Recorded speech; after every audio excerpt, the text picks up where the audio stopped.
Nesse vídeo eu vou te mostrar como a gente pode fazer uma análise de dados simples utilizando o próprio ChatGPT mais um plugin. Meu nome é Carlos Baqueta, seja bem-vindo ao canal.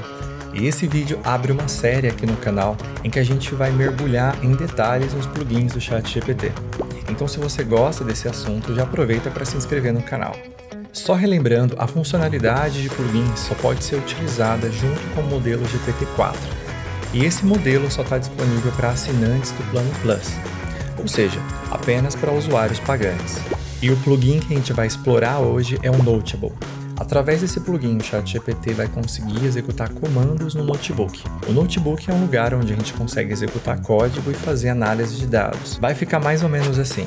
A gente vai interagir com o ChatGPT através dos prompts, e sempre que ele precisar gerar uma visualização ou executar um código, ele vai se conectar com a plataforma do Notable através do plugin do Notable para executar os comandos.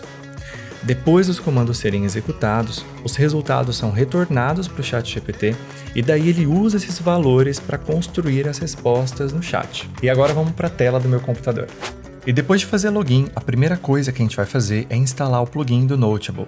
E para isso a gente vai em GPT-4, clica em Plugins, clica nesse botão aqui, no Plugins Enabled. A gente acessa a Plugin Store para acessar a loja de plugins e a gente procura o Notable e instala. A primeira vez que você clicar para instalar o plugin do Notable, ele vai pedir para que você crie uma conta na plataforma do Notable através dessa tela. Aí é só clicar nesse botão aqui de Sign Up e criar a sua conta. E depois que você criar a sua conta ou fazer login, uma tela parecida com essa vai aparecer.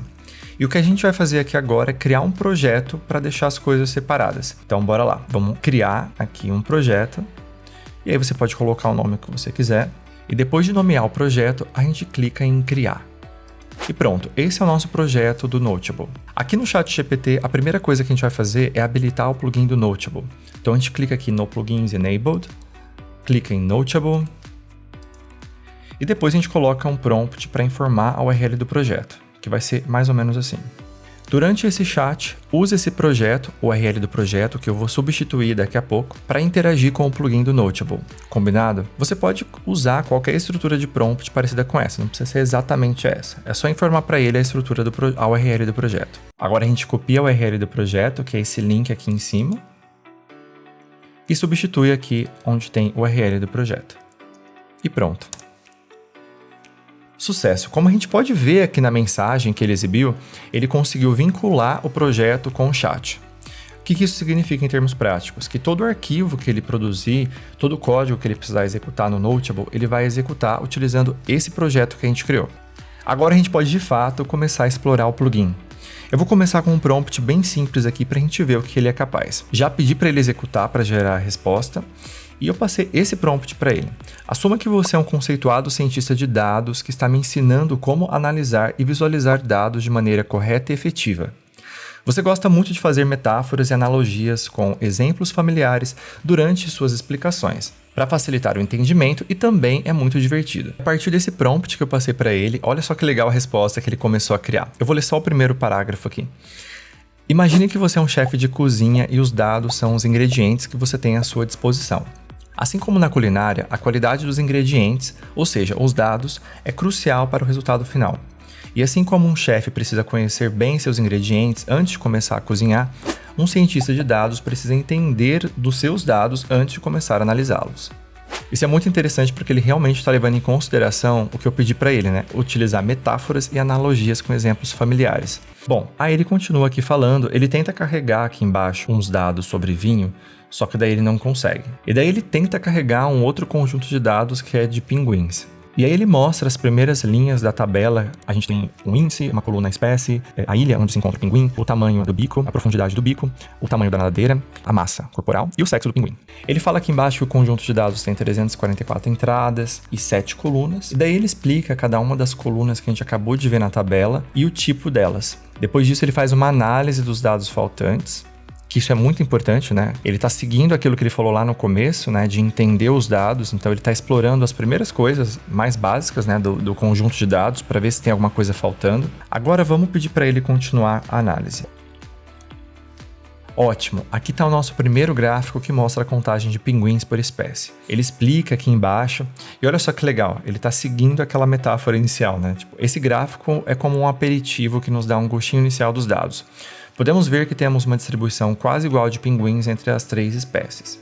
Com relação a essa primeira conclusão dele, a gente vê que ele não está tão certo assim, né? Porque a espécie Adelie tem mais de 140 indivíduos na planilha. Essa segunda espécie aqui, Chinstrap, ela tem apenas metade disso. E esse é um bom exemplo de que, embora a gente possa utilizar o ChatGPT para ajudar a gente a fazer análise de dados, é sempre importante que a gente pense em cima daquilo, né? Pense se aquilo está fazendo sentido. Que nesse caso aqui, essa conclusão que ele deu não faz muito sentido, né?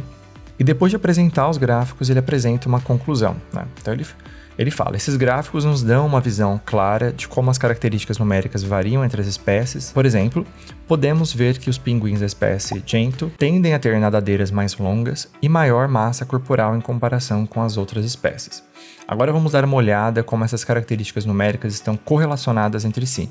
Para isso, vamos criar uma matriz de correlação. Isso é provar diferentes combinações de ingredientes para ver quais funcionam bem juntos. Vamos lá.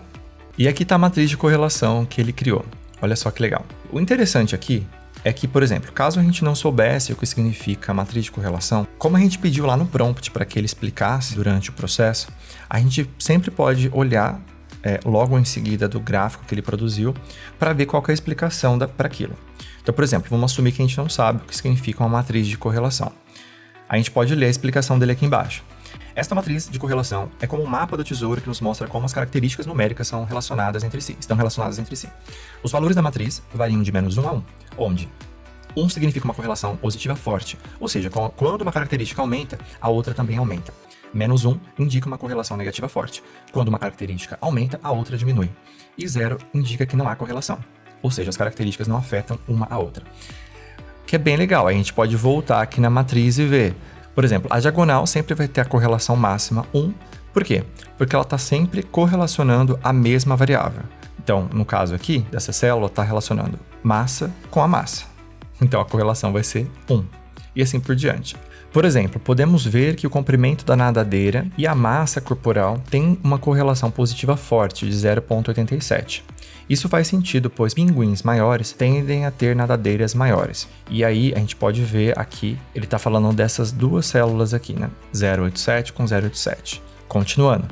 Por outro lado, a profundidade do bico e o comprimento da nadadeira têm uma correlação negativa, menos 0,58. Isso pode identificar que pinguins com nadadeiras maiores tendem a ter bicos menos profundos. Essas são apenas algumas das muitas informações valiosas que podemos extrair de uma matriz de correlação. E por último, ele apresenta a conclusão da análise. E uma parte interessante aqui da conclusão dele é que ele fala, no entanto, é importante lembrar que correlação não implica causalidade. Embora tenhamos encontrado uma forte correlação entre o comprimento da nadadeira e a massa corporal, isso não significa necessariamente que ter nadadeiras mais longas causa um aumento na massa corporal, ou vice-versa. Pode haver outros fatores em jogo que não foram incluídos no nosso conjunto de dados. E essa observação que ele colocou nesse parágrafo aqui é bem interessante porque confundir correlação com causalidade pode levar a conclusões bem erradas. Bom, e esse foi um exemplo de como a gente poderia começar a entender como que a gente pode utilizar o plugin para fazer uma análise de dados. Agora vamos para o segundo exemplo, que é como a gente faz uma análise parecida com essa, só que utilizando o dado de uma planilha que a gente tenha. A primeira coisa é gerar o CSV dessa planilha. E depois a gente vai subir essa planilha, esse CSV, lá no projeto do Notable que a gente acabou de criar. Aqui na pasta do nosso projeto do Notable, eu vou clicar em Upload e vou selecionar o arquivo CSV da minha planilha e mandar para o projeto. Pronto! O meu CSV chama movies.csv. Agora a gente clica nesse botão aqui e aqui está o CSV que eu acabei de subir. Agora a gente já pode utilizar ele no ChatGPT. Aqui no ChatGPT eu criei um novo chat para deixar mais organizado, pedi para ele fazer a vinculação com o projeto e agora a gente pode seguir com o chat. Eu vou começar pedindo para que ele faça uma análise de dados simples utilizando o arquivo só para ver se ele consegue acessar. E a primeira coisa que ele fez foi criar um notebook lá no Notable, chamado movies_analysis.ipynb. E se a gente clica nesse link, ele vai abrir a página do notebook lá no Notable. Acessar o notebook aqui dessa forma pode ser bastante útil, tanto para entender o que está acontecendo, quanto para tentar resolver algum problema que esteja dando nos dados. Claro que nesse caso você precisaria saber um pouquinho mais sobre programação. Geralmente ele gera aqui os códigos em Python ou de vez em quando em SQL também. Voltando para o ChatGPT, a gente vê que ele teve um errinho aqui na hora de carregar o arquivo pela primeira vez, porque ele estava procurando no lugar errado, mas depois deu certo. E depois de ler o arquivo, ele apresentou umas informações básicas sobre o arquivo. Eu vou pedir para ele imprimir as 5 primeiras linhas para a gente entender melhor como que são os dados. E aqui nessa tabela a gente consegue ver melhor os valores dos dados. Logo em seguida eu pedi para ele explicar o significado de cada coluna. É interessante porque, por exemplo, a gente pode ter uma dúvida do que significa o Domestic Gross. Daí a gente pode ver o significado dessa coluna. Essa coluna contém a receita bruta doméstica de cada filme. A receita bruta doméstica é a quantidade total de dinheiro que o filme arrecadou em bilheterias nos Estados Unidos. E a Worldwide Gross é uma coluna que contém a receita bruta mundial de cada filme. É a quantidade do dinheiro que o filme arrecadou em bilheterias em todo o mundo, incluindo os Estados Unidos. Então agora a gente consegue entender melhor o significado dessas colunas, por exemplo, caso a gente tivesse essa dúvida. E antes de pedir para que ele comece a fazer as visualizações, eu gosto de passar para ele um prompt com alguns pontos importantes, que vão fazer com que ele produza gráficos visualmente mais interessantes. Então, por exemplo, eu pedi para ele aqui que sempre que possível ordene os dados de forma decrescente pela métrica que está sendo considerada. Sempre formate de forma amigável os dados dos eixos e elementos do gráfico em geral. Formate os valores de dinheiro em dólar. Isso vai depender do conjunto de dados, mas nesse caso aqui, os valores de dinheiro estão em dólar. Sempre aplique as melhores práticas de visualização de dados. Sempre aplique a teoria das cores para criar gráficos bonitos e claros. Use bibliotecas Python mais adequadas para alcançar esses objetivos. Aqui, como eu sei que ele vai utilizar a linguagem Python para gerar os dados, por isso que eu coloquei essa última linha aqui. E aí aqui embaixo ele responde que ele entendeu e que ele vai seguir esses requisitos.